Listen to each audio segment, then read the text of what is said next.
So we want to help our customers focus on what they do, and what matters most is growing their business, and we support the rest. So again, thank you for having me. And that is a great question. And you know, we all work in technology these days, right? So I think it's really important for us to consider being the employee as we're trying to roll these tools out. And the word "they" stuck out really big to me when I saw this question, because everybody has a particular one that they like more or than another, right? You know, I like GoTo over Zoom, or I like this over that. And as an organization, I think it's really important to select one or two and have the whole team stick to it. Otherwise, we're all going to be going, you know, right now my company's in the middle of switching from Skype to Microsoft Teams communication chat. So it's, you know, it's a lot for me to keep up with multiple things on the bottom of the screen. Plus, yesterday was my first Zoom meeting, as you guys learned. And, you know, so we want to make sure that, one, we're sticking to a couple so folks can get comfortable and good at it, right? And then I think also, you know, not everybody embraces technology the way that some others do. So we got to make sure that we have the ability to train those folks. We have resources for them to learn. We have an expert maybe they can reach out to. Maybe we post some videos on how to. So we need to make sure that we're including the whole organization in all types of learning styles as we're adopting these. It's really important with all of us being so segregated, right? I'm working from home, you know, my team is in, you know, different states. You know, I need to be inclusive, and this is a really good time for me as a leader and a you know, director, whatever you want to call it, to be inclusive and make sure people are comfortable and not overwhelm them with technology.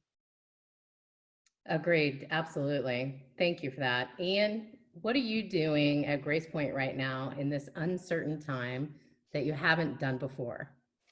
Well, thank you, Bridget, for inviting me on the panel.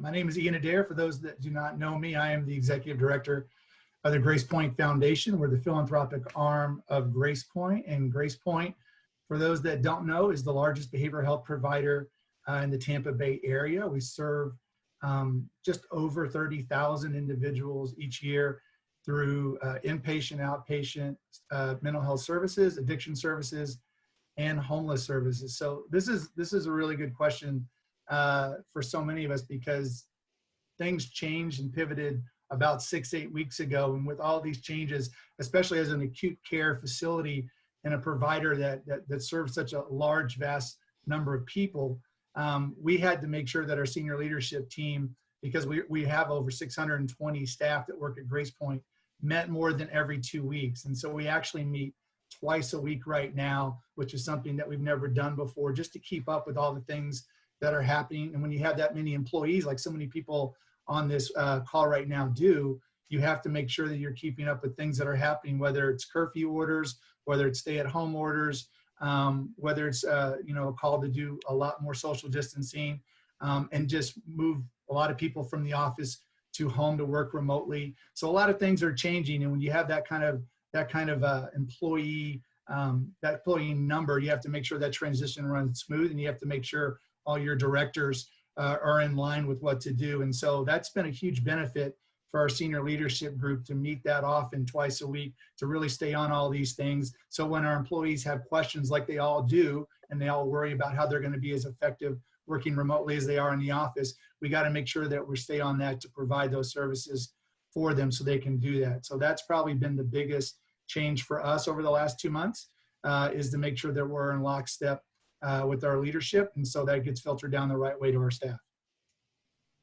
Yeah, we're meeting twice a day, actually, and it seems like a lot, but we're used to sitting next to each other all day, so it isn't a lot. And part of missing things is missing our teams, I think. So I think a lot of us have gone to meeting more often and trying to stay face to face.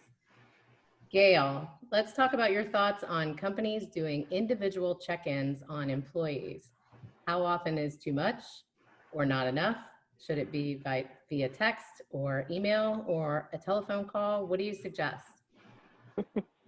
Yeah, thanks for the question, and thanks for having me and my company as a part of this event. So I don't think I know most of you. So my name is Gail Smith. I'm a behavioral subject matter expert at Cigna, And by trade, I'm a licensed marriage and family therapist and a board-approved clinical supervisor. And at Cigna, our goal is to improve the health and wellness and sense of security of the customers that we serve by integrating body and mind. So this topic is, it's very important as people are looking for ways to manage a new normal. And I've been asked numerous times in the past, month to 6 weeks to talk on this topic a lot, both to smaller groups and to larger groups. So I think this is a great forum to bring this to. I think it's really important for especially those who are managing or supervising others that they really check in with each employee that they're supervising, because I think it's very individualistic, right? I know there are people on my team that, they don't want to check in maybe more than once a week individually with their supervisor, but perhaps they want more of that group check-in. So I know my team personally, we have a text going, which we've always had, and I think that we are texting probably more than usual. People are sending pictures of their, facial hair that they're growing and everything else. But I think it has to be individualistic and, asking your employees, do you want to check in by phone? Do you want to do it by video? Do you need to check in more than usual because of everything going on? And I think it depends on the space that you are used to working in. So personally, I travel a lot. My boss is located in a different state, and we don't necessarily get a ton of face time together. So we're very used to connecting via the phone. But I think, Bridget, to your point, what you were just saying, your team is connecting twice a day because you're used to all sitting next to each other.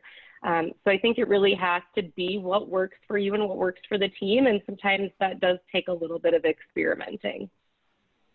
Absolutely. Ian, do you want to weigh in on that question?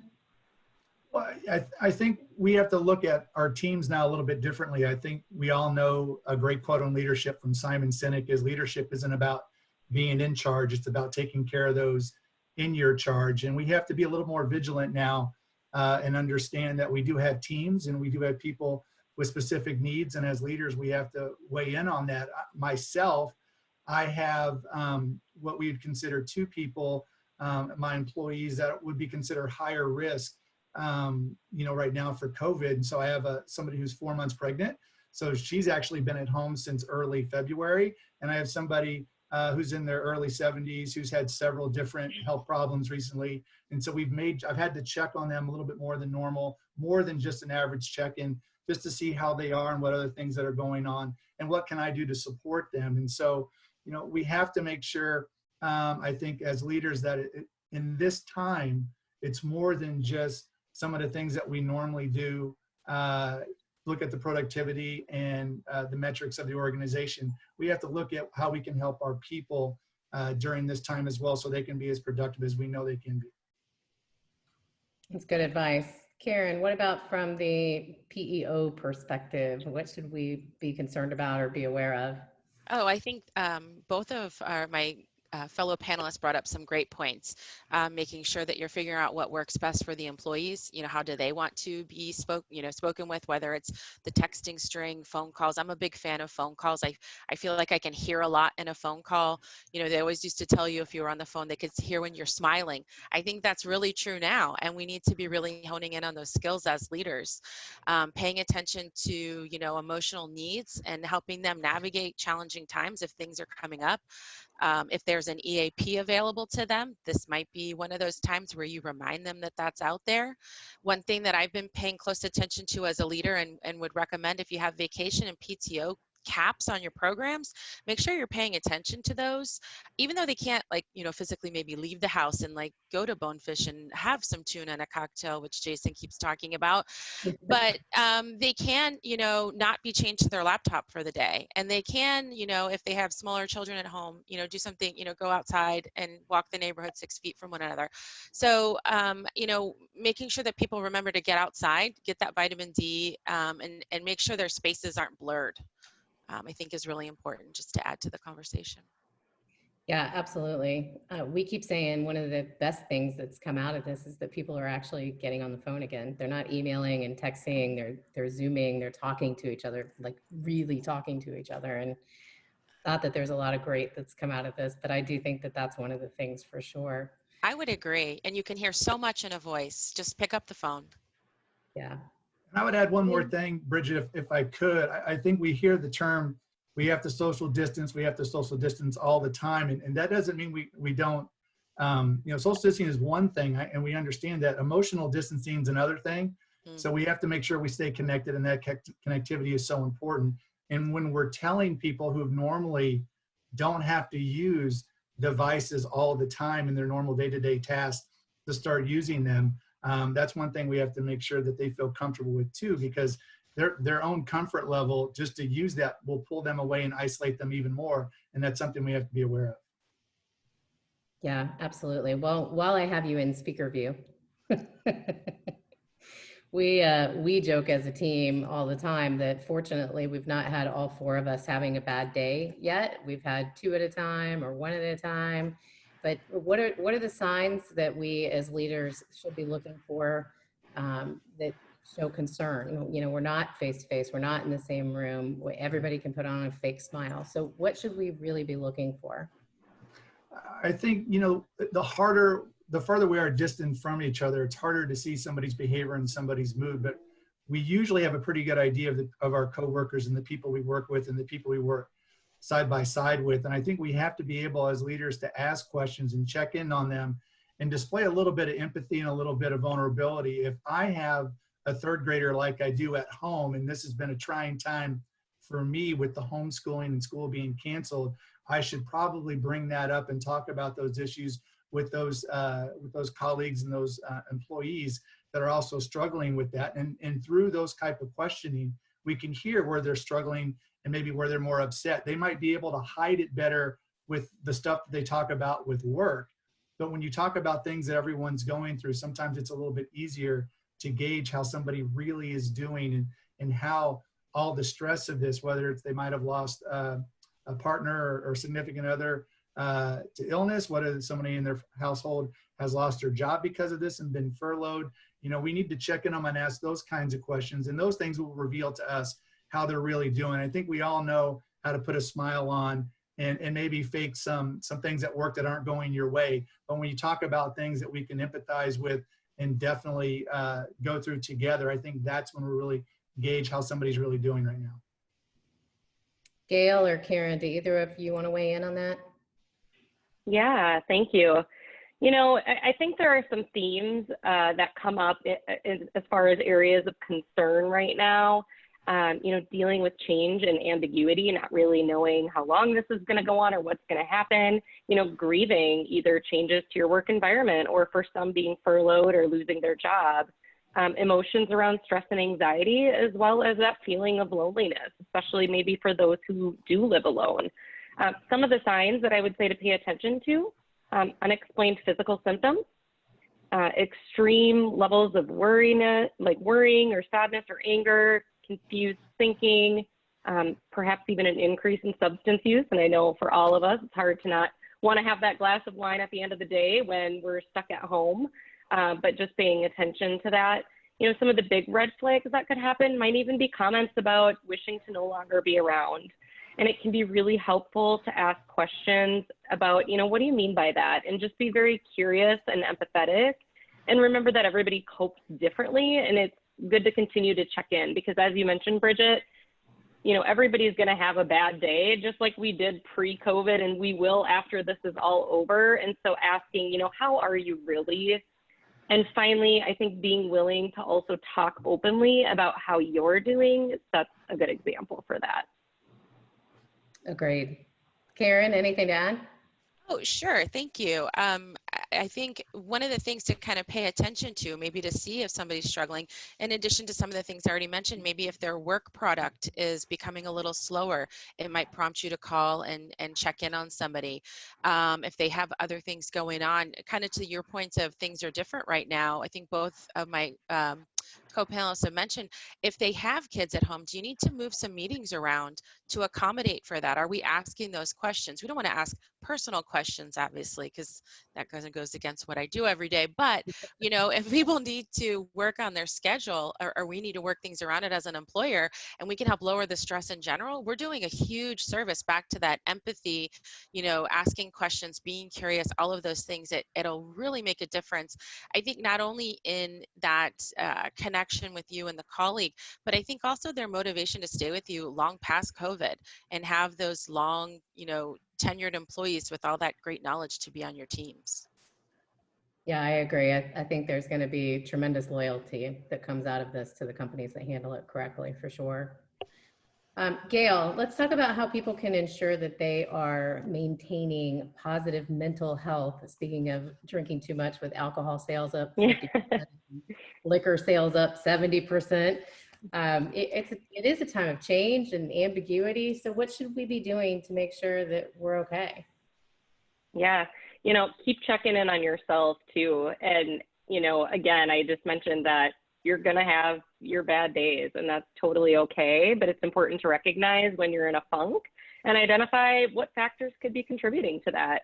So a couple of tips, you know, physically, making sure you're getting adequate rest and, you know, maintaining a sleep schedule, making time for that physical activity if you're able to, and getting outside as much as you possibly can. You know, eating healthy and balanced meals. It's much more tempting to snack right now. I know personally, when I ran to the store earlier, I made sure to grab some healthy snacks because I am more apt to snack now that I'm home so much. You know, reaching out to others and really structuring your time. You know, it's also a really great opportunity to re-engage a former hobby or even to try a new one. Not everyone wants to be seen in public their first time trying Zumba moves. So it's a good opportunity to try some new things at home as well.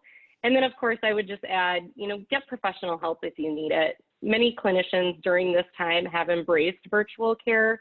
And, you know, just check with your health insurance carrier on what your behavioral health benefits are. Ian, as a mental health care professional, do you want to weigh in on this? Well, you know, it's everything that Gail said. I echo that. I think it really starts with leadership, reiterating this in our check-ins, reiterating it in our team meetings. You know, you have to be the person who's vulnerable first before anyone else is going to be vulnerable. When you're in leadership role, you got to make people feel safe to discuss. If they're experiencing any type of mental health issue, they're not going to feel safe to disclose if you haven't set that precedent up already. And so it really starts with our leaders. If we want to really talk about what's going on with our mental health of our employees, we have to also look at, as Gail said, look at what your companies provide. Look at what's out there. We have lots of benefits out there, and mental health is just something that I always say all the time when I speak. Mental health is not something we need to address until it's time that we have to address it. And for a lot of people, they'll go without, I think on average, 8 to 10 years before they address a mental health issue. And so we have to change that. And it really requires our leaders to be able to help push that. I think now is a really critical time to change the conversation about mental health in a more positive way, because now we're all feeling this isolation a little bit differently. Some people that already have to experience, are already experiencing mental health challenges or issues are feeling it very differently now as well. But I think those of us that thought we were getting along fine at work, and now that work situation has changed, we're starting to feel that isolation. We're starting to feel that distancing and that connectivity, and that's messing with us. And there's a reason why one of the worst things that can happen to you if you're in the prison system is to be put in confinement by yourself, because of what that does to you. And we have to understand that when we do that to our employees, it takes a certain amount of leadership to jump on that and to understand what our employees are going through and talk those things out together. So I echo everything Gail said. We have to understand that we're going to have bad days, and that's okay. We're going to have days where we don't want to do our hair. I know I felt like that yesterday. We have days where we don't feel productive. And I know when we're at home and when we're working remotely for the first time, our idea of productivity has changed a lot. And so we have to understand there's going to be some transition. There's going to be some pain points. And the more that we stay connected together, the more I know we can get through this. Yeah, I agree with you wholeheartedly. So not everyone has an EAP. So Gail, Ian, everybody that wants to chime in on this one, who should we call if we have our own mental health issues, or if we see an employee that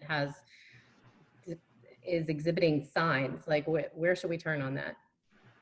Yeah, I think there's a lot of great resources out there, almost to the point where it can be overwhelming, right? And I think starting with your healthcare provider can be a really great thing, as well as your health insurance company. I know some of the ways that we've tried to diversify at Cigna is to be able to offer not only in-person resources, but things like virtual care, on-demand peer coaching, apps to help build resilience. I even just, I invested finally in an Apple Watch. And I downloaded a sleep app, and it's telling me when to breathe and when to stand. And I think there's all these really great things out there, and you have to find what works for you. I think it's going to be very individually based. Doing deep breathing exercises is a great way to reset. For some, doing yoga is really relaxing and a really helpful thing. But for me, yoga is not my thing. So I go out and I do a run, or I do a walk, and I listen to music, or I just listen to nature. And I think it has to be very individually based. So Ian, do you think that the extended time with workforces at home and employers seeing our loyalty as employees and seeing the productivity that they're getting out of people from the work from home space, do you think that's going to change some of those policies moving forward? I think it's been a big debate for a long time. I know we're looking at, concerning the workforce today, 70% of the workforce are millennials or Gen Z. We know that this group has prioritized things a little bit differently than the generations above. They want flexible work schedule. I know that's always been something that a lot of C-suite folks have had a hard time talking about. And I think we're seeing, and I know when I speak about this a lot, I've seen plenty of studies, even before the COVID crisis, plenty of studies that show that a flexible work schedule was something that wasn't causing any loss in productivity. They were still having, there were actually a lot of companies were using it as a recruitment tool to find talent. And I don't know if I have heard, I don't know if anybody, and I'm sure they'll say it in the Zoom chat, if anyone's ever heard of an organization closing its doors or going bankrupt because of a flexible work schedule. So it's just something that, if we know what our employees are asking for, if we know what a majority of the workforce is asking for, and if we know some of the trials that we're going through right now, especially with school being out and some of our folks that are really having to deal with things they've never had to deal with before. And again, I'll say it, I have a third grader, and there's been several times throughout the week when my third grader's on a Zoom call, my wife's on a Zoom call, and I'm on a Zoom call all at the same time. And that is unprecedented in most households, I'm sure. So we have to look at, what is this crisis causing us to really put under the microscope? Is a flexible work schedule, is changing up work hours, is letting more people remote work from home, is that something that we can continue to do and be productive and meet the goals that we have as an organization, not only for our boards and our shareholders, but also for our employees. Yeah, we keep joking that we do not envy you guys with small children at home that have to homeschool and do your job and everything else at the same time. I miss my kids, but I'm really glad they don't live here 24/7. Carin, any time management tips for how to be organized and efficient? I mean, I personally know I'm working more, I'm commuting less, but I look up and I'm like, oh my God, I mean, Jason sends a Slack every day that says, don't forget to eat, like what should we be doing to be more effective in these crazy, what has been for me anyways, 12-hour days where we're doing nothing but working and somehow feel like we're accomplishing nothing? Yeah, I mean, it's been a really interesting experience. I can tell you that I was somebody who worked from home quite a bit before COVID. I travel around the Southeast to my different local offices, and so I would be on site maybe for a week, and then I'm home for a week. Or I may be home 2 or 3 weeks in a row, and then be off out on the road 2 or 3 weeks. So it is completely different now, though, with COVID. And I don't understand the difference personally, so I can 100% empathize. I'll look down now, and it'll be 2:30, and I'm like, holy cow, it's 2:30. Yesterday it was, I'm sorry, I think it was Monday, I looked down, it was 4:30. And I'm, it's crazy. So I echoed the Apple Watch. I wear one also, and it tells you to get up and it tells you to breathe. It reminds me to get water, some things like that. And then hold each other accountable, right? So if you have a colleague and you're working late, and tell them to get offline. And if you're still getting emails from them, I got an email from somebody last night. It came up as one of the dings on your phone, and I'm like, get off the computer. Tomorrow is another day. But I'm sure it was because she does have a 3 and a 5-year-old at home, and she probably got them to bed and then went back to finish the 4 or 5 things. And I get that, but tell them to get offline, enjoy their dinner, enjoy their family, watch Survivor or whatever craziness that you're watching.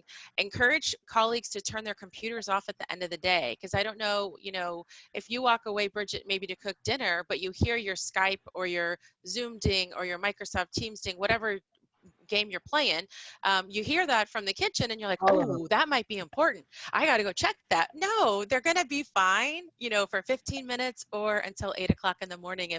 If I didn't walk away to cook dinner for my kids until, 7:30, I'm lucky my boys are older, so they don't need me to be, around all day, and they're doing great with their school. That you missed trombone practice earlier today.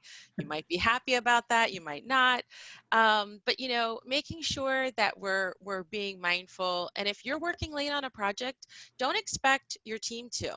Right. Yeah. So, make sure that you're setting an example as a leader from an expectations point too. So, you might be, kind of to my team member's point, she was, doing things after her kids went to sleep. That worked for her, but maybe for me it doesn't. And just, again, back to that flexibility, the empathy, making sure that people feel like it's okay. I think, years ago when we all went to iPhones or Blackberries or whatever we have in our hands these days, work became 24 hours then. Well, now, you're not even leaving in the morning, or blow drying your hair or whatever those things are to go to the office. So it's become even more blurred.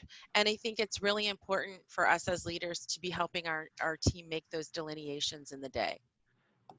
Yeah, I agree with you. So let's flip it over and talk about how do we keep our teams motivated and focused and productive and keep their morale high. There's a lot of distractions in the home for some people, i.e. Ian with his 3rd grader, and Yeah. some of the kids are demanding your attention. And I know for me, my dogs demand my attention. So how do we stay motivated and focused? Well, I think levity is a huge thing. I know who on my team that reports to me who has small kids, and we might be on a call and I can hear one of them. So I know that colleague is in the moment going, oh gosh, I'm on the phone with my boss and my kid's talking. So I'm like, oh, hey, if it's my colleague Christy, I'm like, hey Christy, how's Grant? Hey Grant, just get the moment over with and then move on to whatever you called about or they called you about, so that it's not a thing. We know it's happening. So let's move on, smooth it out, and get to the next item. My team and I there's another director here in the Southeast, so we have about 20 of us all together, and we started a Microsoft Teams site just for our team, so we can share information throughout the day about, breaking news on COVID, because that's a lot of what our customers are dealing with, paycheck protection and furloughs and, EFMLA and all those fun things that we're all handling. But, so we're kind of tapering off on the million emails because they're getting enough from our customers. So we use a team site for that. But we also been sharing recipes. DoubleTree let the recipe out a couple weeks ago. That was that came up on the shared site immediately.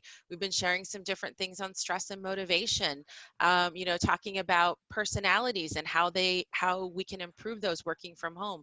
Like there was a personality test put out there. What are you? What would be good for you? So then we can tell each other, because I think, that honesty and that genuineness, it's going to help make a difference in those folks that you're working with. And I think this is a really good time to shine your human skills, make it easier for them, and just be true. And I think that loyalty that we talked about earlier, we keep doing all of these things. These people are going to be with us a long time doing a great job. Yeah, before we get off our afternoon Zoom every day, everyone's like, what are you making for dinner? And we do the same thing, sharing recipes and talking about what's for dinner. And it adds a little bit of levity, like you said. You need Ian, it. You need it right anything now. to add to that? Yeah, I think Carin had a lot of great stuff there. I think people are really, and I've seen it in the chat already, people are having some fun with Zoom. I mean, I know I've seen and I've heard of some groups having themes for Zoom, dressing up. I've seen people actually kind of recreate even the Brady Bunch intro. I know people are playing all sorts of bingo games. There's been a lot of fun out there kind of depicted on what we do on Zoom. I know Saturday Night Live had a great skit about a Zoom call, and those that were having a hard time transitioning to the new format. But I think with work, we had a really great thing we started doing. We were just about to incorporate in the organization, you know, a kind of an organization-wide recognition program. And, you know, then right around the corner when we started to ramp it up in late January, early February, then all this hit. And you would think that something that you're just starting a new initiative with, something you would put on the back burner while you take care of, obviously, the priority of what's going on, especially in an agency like ours. It's an acute care facility, seeing hundreds of patients a week. But we made sure that we ramped it up because we had some people that were really doing some amazing things. Instead of having a traditional employee of the month program, when you're only really recognizing 12 employees, when you have 620, 650 employees, that's not really a recognition program. So now we're recognizing a dozen plus people, dozen to 20 people a month, and really making sure people are realizing that we're appreciating their efforts. We have a lot more of our senior staff that are getting around to different areas and letting people know they're doing a good job. We know people are struggling. We know people are caregivers. We know people are parents.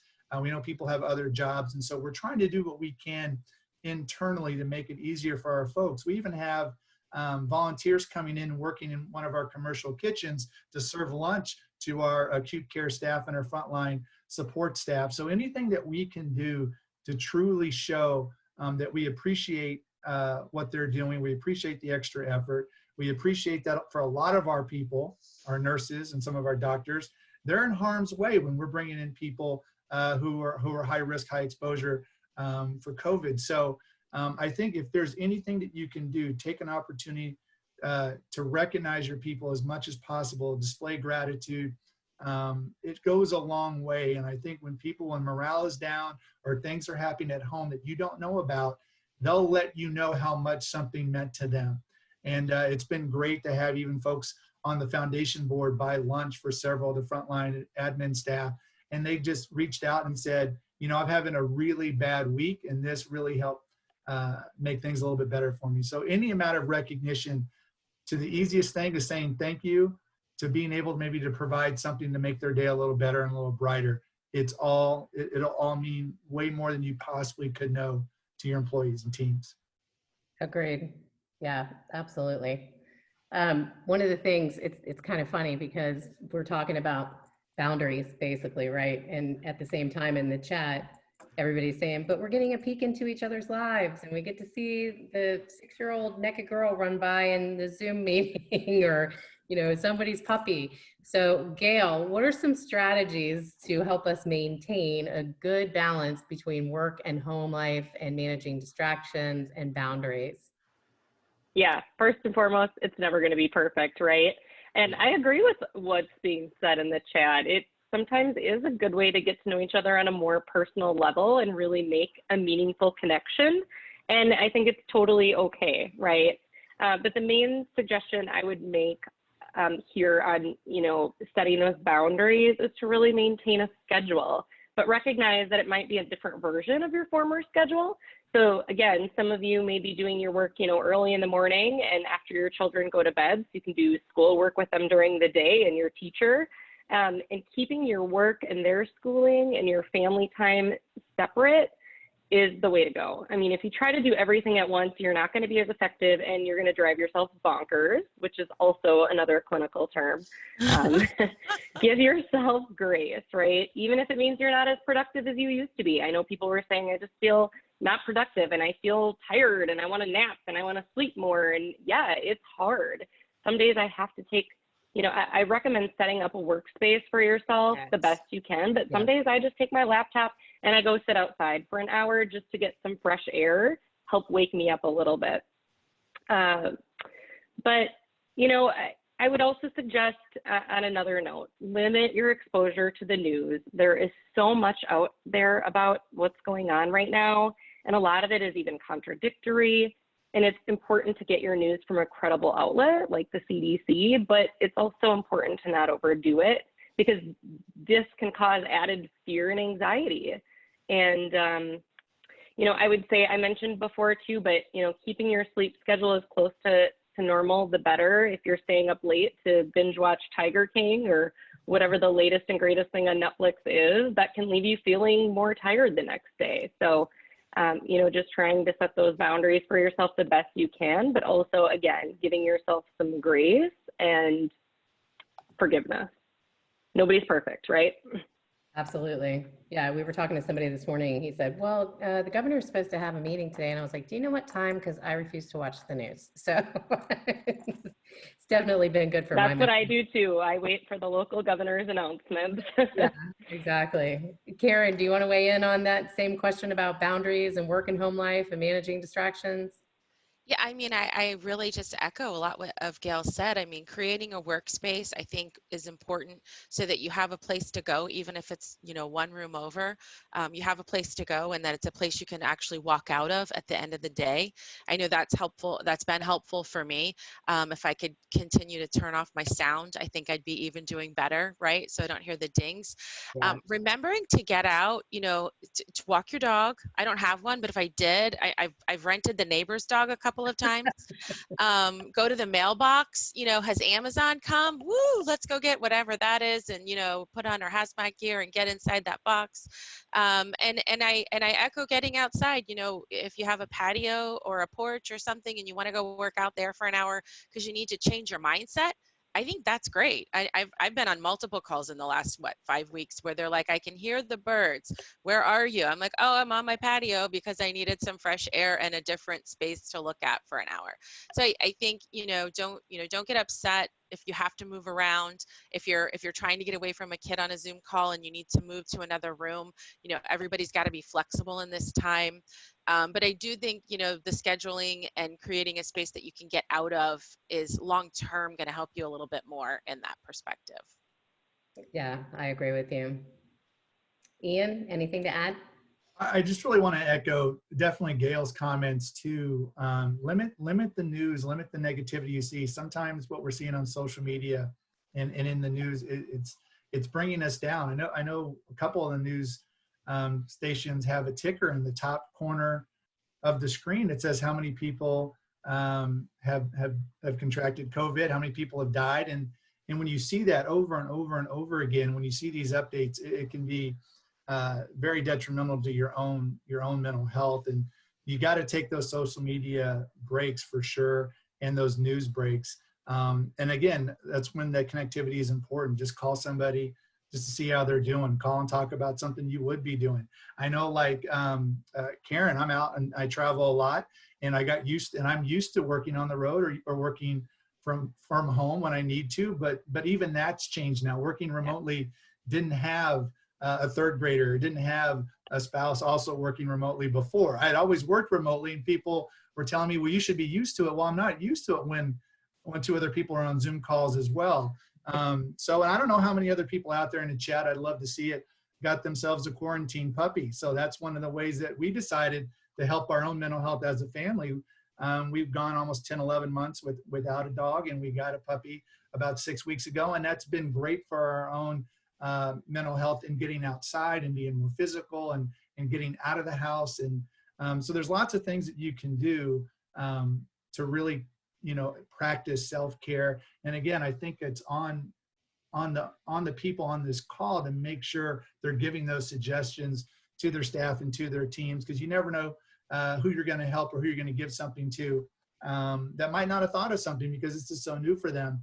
They're just trying to maintain a level of productivity to show their value and to show they still care about the organization. You got to do some things also to help their mental health as well. So those are just a few things I suggest. It's been I'm glad I'm seeing in the chat about the dogs, but it's been a great experience, and it's really helped my family through this time.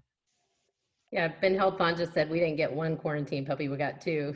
So that's awesome. Well, we've laughed about the Saturday Night Live skit, and I think Brian Hanrahan posted it. For those of you who haven't seen it, it's pretty funny.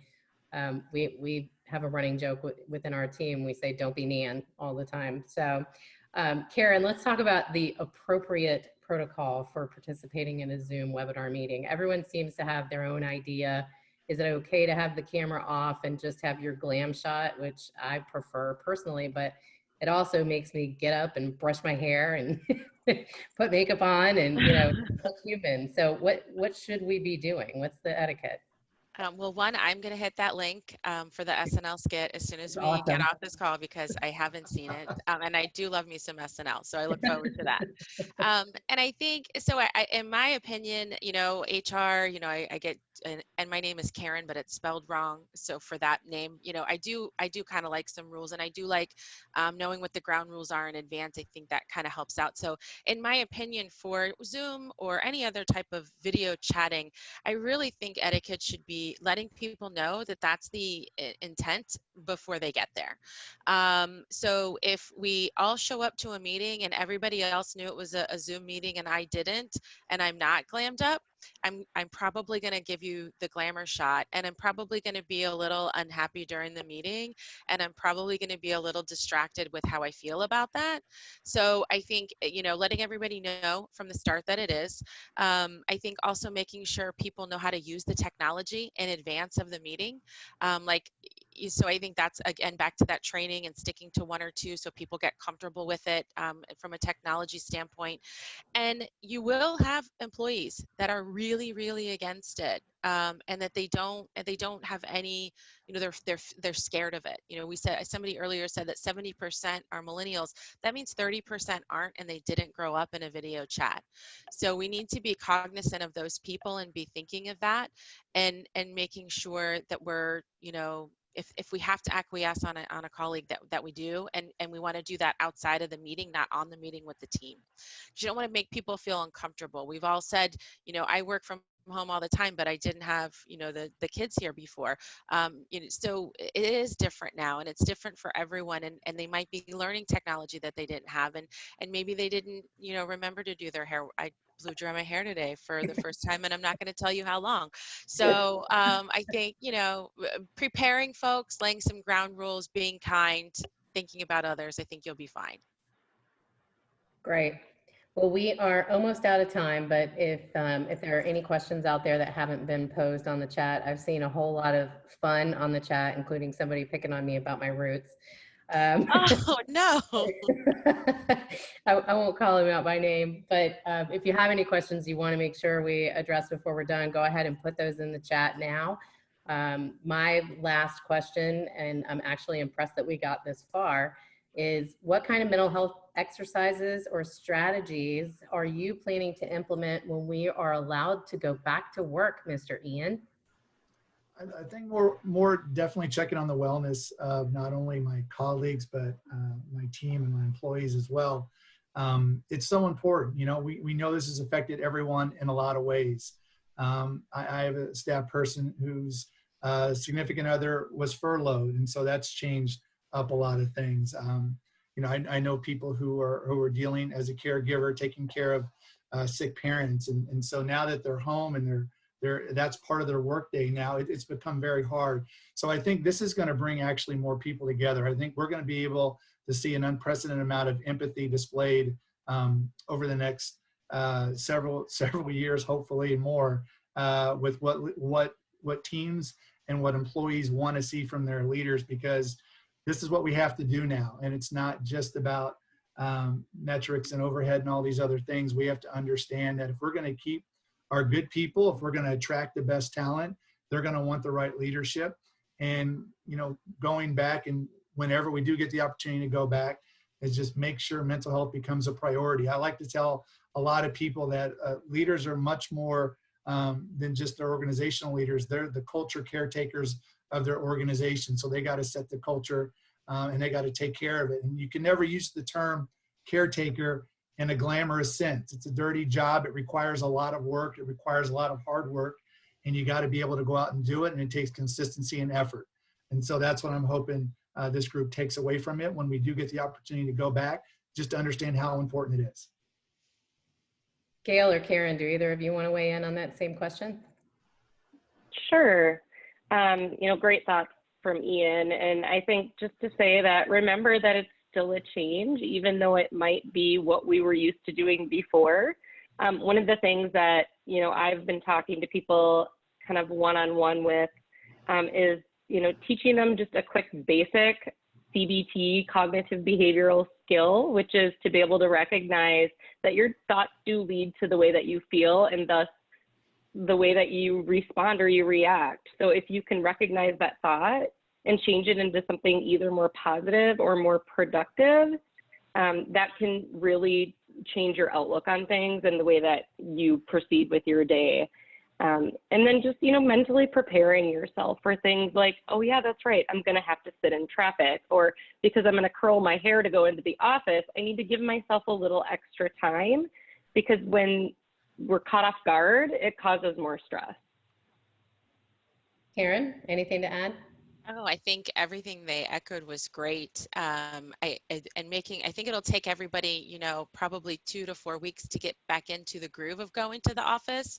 So I would, if those of you with the people that could really pay attention to that clock, we might want to be a little more considerate for those first few weeks as people get back into the swing of things. And, if you guys are partnered with any gyms, reminding them when they get back, when everything starts opening back up, like here's some things, that are available to you through our health plan or through our employee assistance program or through our healthcare provider, and helping people get, some of that healthy endorphins back in their life if they're not out walking, which I'm not doing enough. I'm just telling on myself. It's funny, I'm on the elliptical every morning now because it has really helped me. Somebody mentioned that earlier as a great way to start your day, but I'm convinced, and I actually broke my Fitbit. I'm waiting for a new one.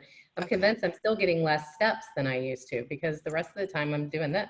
Yes. Sitting in front of the computer on a Zoom call, or, so. I never realized the impact that Orange Theory had on my life until they shut their doors. And now I'm like, I don't, how do you replace that? That's been the worst part for me too, Carin. Thank you. Yep. Do Beachbody for free. Well, there are some questions starting to pop up in the chat. So Brian Hanrahan had asked, hold on, it's hard because everybody's chatting. I keep losing my place. Stats are showing a remote workforce has proven to be even more productive when leadership always had the reluctancy to make that an option. What will your companies be doing going forward regarding working remote when it's not mandated? Anyone want to take that one? I'll jump in on that, because I kind of mentioned that earlier in some of my comments. I think that's something that we're looking at right now at Gracepoint with such a large staff, and we're seeing how productive they're doing switching to remote and what's available, because for a lot of our therapists and a lot of our clinicians, you can work remote because I think a lot of people just prefer that option to stay in their home and feel in a safe place when they're doing therapy.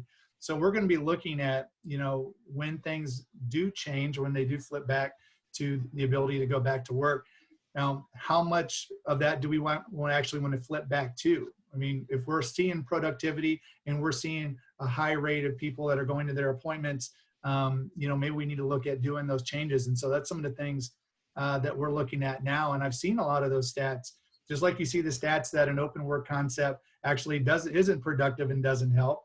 And we took all the cubicles down. Now we're seeing that remote working is just as productive too. But I think remote working is productive when some of these other things aren't going around, because I've seen that same research. That same research didn't include school at home and several people in the household that were also working remotely. So your house is almost turned into an accelerator at some point. So we have to keep in mind that when we do go back to it, the research is there. We've seen the productivity from our people. We know that's what a majority of the workforce is asking for. If we have the flexibility to give it to them, why shouldn't we? Well, you did a perfect job of teeing me up to mention our next virtual connect, which is next Thursday at 4:30, which is all about the future of the workplace in commercial real estate and what's going on in that industry.